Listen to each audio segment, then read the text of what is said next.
복음의 나팔 TV의 2026년 1월 8일자 사랑제일교회 전광훈 목사 구속영장 청구에 대한 입장이라는 제목의 언론 보도자료 브리핑을 전해드립니다. 사랑제일교회는 경찰이 전광훈 원로 목사에 대해 구속영장을 청구한 데 대해 강력한 유감을 표명한다. 이번 조치는 정권의 눈치를 보는 정치적 보복이자 중립성을 상실한 보여주기식 법 집행의 전형으로 절대 용납할 수 없다. 우리는 법원이 이러한 부당한 압력에 굴복하지 않고 오직 법률과 원칙에 따라 엄정하게 판단해 줄 것을 강력히 요구한다.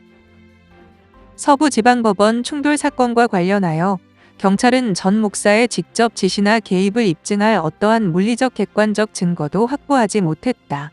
그럼에도 가스라이팅이라는 비법률적이고 비상식적인 심리학 용어를 영장에 삽입해 전 목사를 현장 조정자로 몰아간 것은 명백한 법률 원칙 위반이다.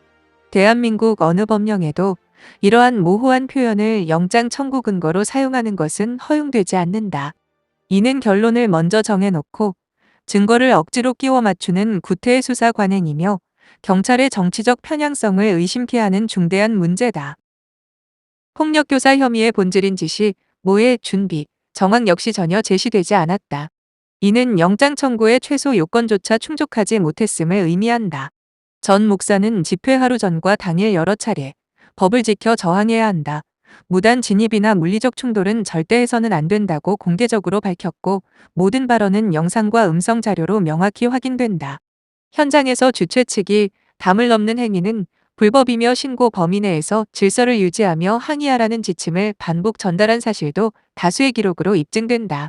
이처럼 비폭력 지침이 명백함에도 전 목사를 폭력교사로 몰아가는 것은 터무니없는 왜곡이다. 현장에서 과격한 행동을 보인 일부 개인은 사랑제일교회 등록 교인이 아니며 교회와 조직적 연관도 없다. 이들의 돌발적 행동을 전 목사의 지시로 연결하려는 경찰의 시도는 지시체계, 사전 모의, 이익 귀속 등 필수적 연결고리가 전혀 없는 상황에서 이루어진 무책임한 추정이다. 조직적 개입을 주장하려면 구체적 증거를 제시하는 것이 형사소송법상 기본 원칙이나 경찰은 이를 충족하지 못하고 있다. 이러한 허술한 주장은 수사 공정성을 스스로 부정하는 것이나 다름없다. 횡령 혐의 또한 어디에도 근거가 없다. 경찰이 문제 삼은 영치금은 교회 당회에서 정식 의결된 구제 사역의 일환으로 집행된 것이다.